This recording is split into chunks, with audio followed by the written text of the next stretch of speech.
Good morning, or depending on when you're watching this, good afternoon, good evening, or good night. My name's Ross from PTCGRadio, and I'm back with another game I played on PTCGO, the official online program of the Pokemon trading card game. And I'm back with another game with my Seismitoad deck. Now, there aren't many archetypes that I haven't played against yet, so the Seismitoad games are going to start slowing down. I'm getting to the point where I've shown you almost as much as I can, but here is a funky game I played against an archetype we've yet to see. So here we go. Now you'll see again not a Seismitoad start. Again, that's a little bit of a pain, but if you look there, I've actually got everything I need. I've got an Ultra Ball, I've got a DCE, and I've got a Floatstone for the Mewtwo. So slight pain in the neck that I don't start with a Seismitoad, but I'm playing 4 Ultra Ball, I'm playing a bunch of switching cards, I think 3 Floatstone and a Escape Rope, and so even though I don't start with what I need, the hope is I can draw into what I need. And I also don't start with a supporter here, but these things happen, there's nothing I can do about it. Now I'm not attaching a Floatstone to Mewtwo because you never know if my opponent's going to play an Escape Rope or a Lysandra, and you never know if my opponent's going to poison me, making the Floatstone completely irrelevant. So there's no point playing that Floatstone down yet. My opponent might end me, but to be honest, if my opponent does end me, I'm going to be in a better position than I'm in now. Now looking at his deck, he's got a Phantump on the bench, so it looks like a Trevenant deck. Now with Excelgor having been rotated out, the likelihood is that he's playing a Donphan Trevenant deck. And a Heavy Ball's going to come down here. If we see a Phanpy here, we see a Donphan. Now this is not the best play from my opponent, because I now know he's got a Donphan. If I were to end him, and he plays a Phanpy down there, if I were to end him, then of course I'm not going to be able, or he's not going to be able to use that Heavy Ball. He will effectively have wasted a Heavy Ball. Of course, if my opponent's paying attention, he will have noticed that I didn't play a supporter, so he knows the chances of being end are quite small. So he pops down a Lucario there, presumably just attack, and essentially you see Donphan there, he's got that attack spinning turn for 40 damage. But with the Fighting Stadium, that will do more damage, and then he can get Strong Energy to do more damage, and he wants to be doing, you'll see here, he has got a Strong Energy on there, so that should do, I believe, 80 damage to my active Seismitoad for a single energy.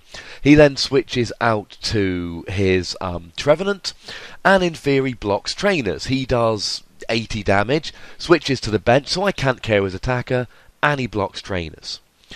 And here really is the kind of important turn, because I'm also blocking trainers with what I'm doing here.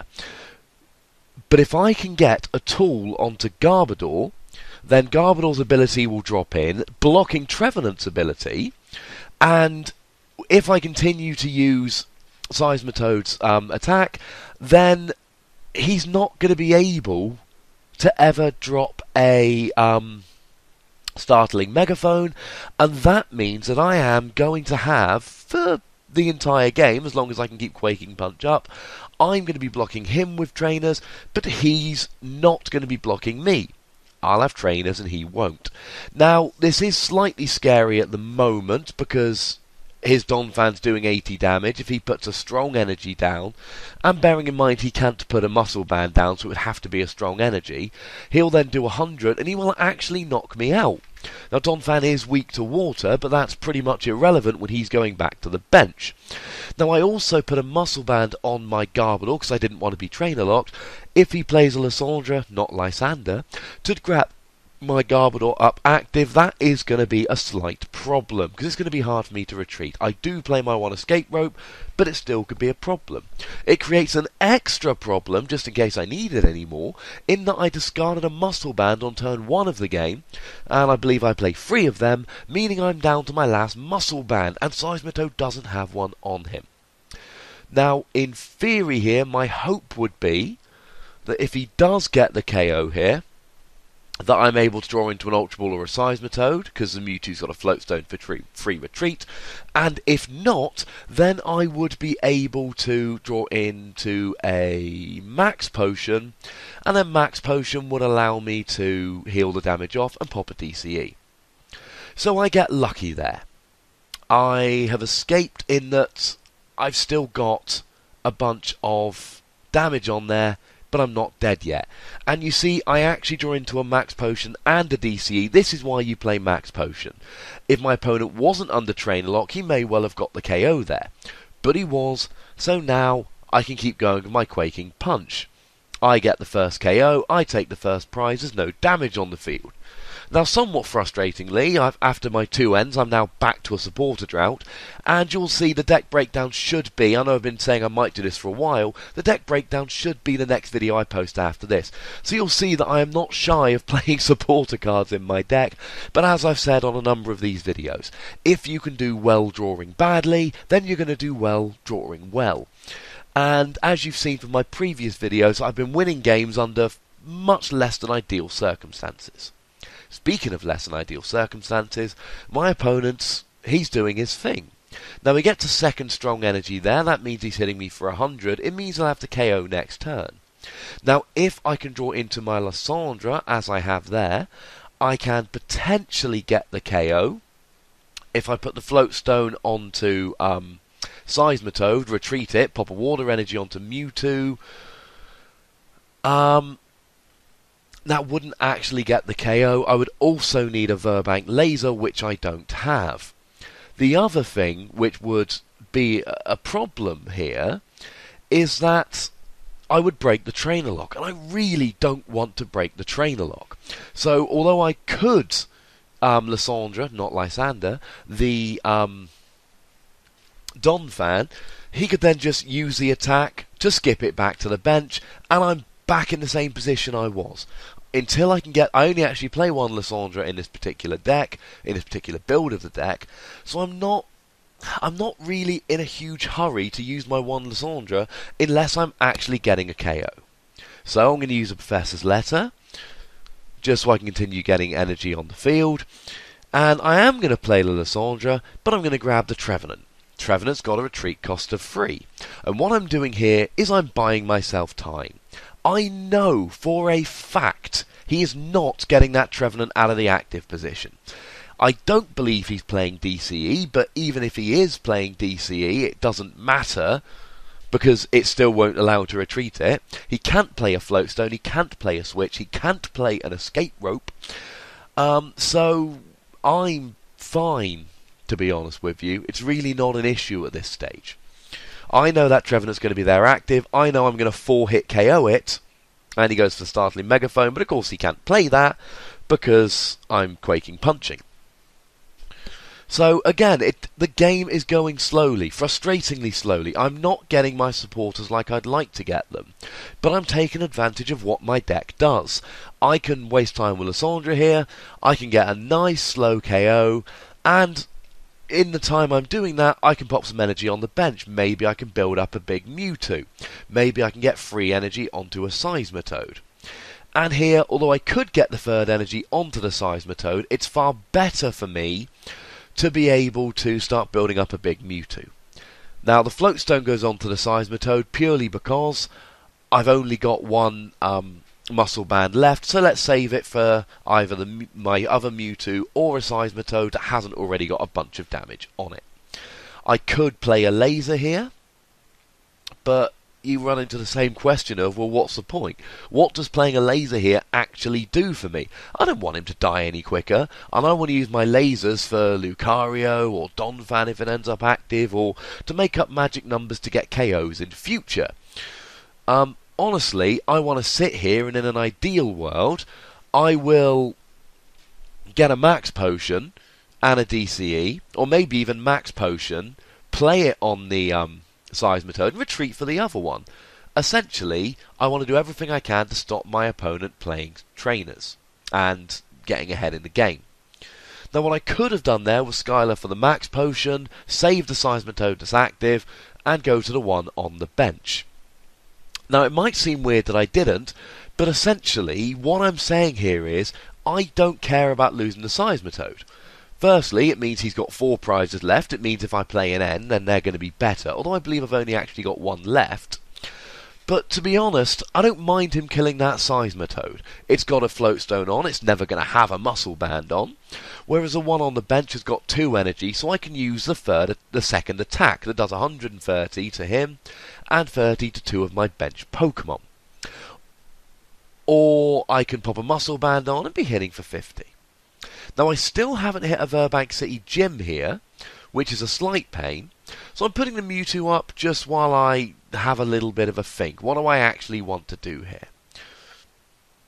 Now, I have unfortunately, after not seeing supporters for many, many turns in the game, I've now got 3 supporters, 2 of which are Juniper, and 2 Hypnotoxic Laser at the same time, which is incredibly frustrating. So I'm going to Juniper, and you see that I hit a bunch of good stuff. Now, what I can do here is either get a second Seismitoad up and going, or I could potentially just keep building up a Mewtwo. What I want to do, really, is draw into my Pal Pad, pop my Lysandra back into my deck, and then use it to kill that Donphan. But that Donphan isn't one-hit KOing. I've got some big attackers that I'm building up. Now, you see there that I promote the other Seismitoad with a DCE, purely because, and the laser does actually factor in to get the KO there, so that I don't have to use a Muscle Band. But, again, he's doing a bunch of damage, but I've got Max Potion in my deck. I've got a Seismitoad threatening to hit for 130, at least. I've got a Mewtwo threatening to hit for a bunch of damage. So I'm not really particularly worried. And you'll see here that after missing supporter after supporter early game, I've now, after Junipering away a Juniper and a Shauna, I've now got 2 Juniper, my other 2 Juniper, and 2 Colress in my hand. I just want to point it out in case you think I'm whinging for no reason. So he hits for 120, and what you're actually seeing here is the power of this Donphan deck. He's hitting for 120 damage and then going to the bench. Now, I'm not trainer locked, but it would be nice if I was, for my opponent of course, not for me, I wouldn't like it. But because he's trainer locked, and this is very much a race, can I get my trainer lock with Garbodor before he gets his Trevenant up? Because when he's got Trevenant active, I can't get a tool on Garbodor. I can, of course, get a Trubbish down with a tool, and then he gets up to train lock and I draw into a Garbodor, but that's much more annoying. So here I've managed to play the laser, but to be totally honest with you, it's not exactly a huge deal here, because he can just attach 1 energy and use the attack to go back to the bench. But I'm keeping with my main plan here. I've managed to heal off all that damage on the bench and attach another water energy, and now I'm down to 2 prizes. I've got no damage on that Seismitoad, and he's not one-hitting me. I've got my Verbank City out, so he's now looking for that fighting stadium. And he could actually here use the second attack to get the 1-hit KO on my fresh Seismitoad. Go down to 2 prizes. If he does that, my Mewtwo's going to come up and KO him. I'm going to be down to 1 prize of a giant Mewtwo, and there is nothing he's going to be able to do. So, even though he's got all that energy on the Donphan, he basically just has to sit there and do nothing. Well, not do nothing. I mean, he's doing 100 and going back to the bench. But my point is, although he's got that second attack, if he uses it, Mewtwo kills him. So essentially what I've done in this game is I've gone for my general plan. You'll see all I've done all game is Quaking Punch. I've switched around Seismitoads and Max Potioned etc. to stop him getting a KO, and I've let him have a KO when I could have avoided it at one point. But at the same stage, I've built up that Mewtwo on the bench. I'm setting myself up for an alternate plan of attack here. I've also, for a very large part of the game, had that Seismitoad there ready to use the second attack. And the entire point of this is... Apparently I do have the Lysandra, I must have Pal Padded it back earlier. Sorry if you thought I was talking rubbish when I was looking for the Pal Pad. And here, this is basically a win for the game. He's not getting that Lucario out of the active. I'm Quaking Punching for 50, plus I've got the poison damage. He actually stays asleep, but even if he wakes up, what's he going to do? He's not going to get out of the active, and he's not going to be hitting me for enough damage. So here, I've basically won the game. He's not getting out of that, and that'll be my last 2 prizes. So you'll see here that I was able to build up a second attacker in that Mewtwo just in case. That I was able to deny him KOs at some points, but feed him KOs at other points. And it might seem weird that I let him have that Donphan hitting for so much damage all game and didn't take care of it, but you notice I never really had to take care of it, and that was key. He's going to pick up here, but to be honest, if I've just got one energy, I don't need any energy. I'm going to get the win there. So hopefully this game was informative. Donphan Trevenant, not to be sniffed at. Anyone who knows me well will know I am a huge Donphan fan, and had he got the Trevenant up before I got the Garbodor at all, it might have been a different story. As always, make sure you like, subscribe, comment and all that good stuff. Check out my podcast and my other videos, and I will be back in a couple of days with a deck breakdown of this very deck.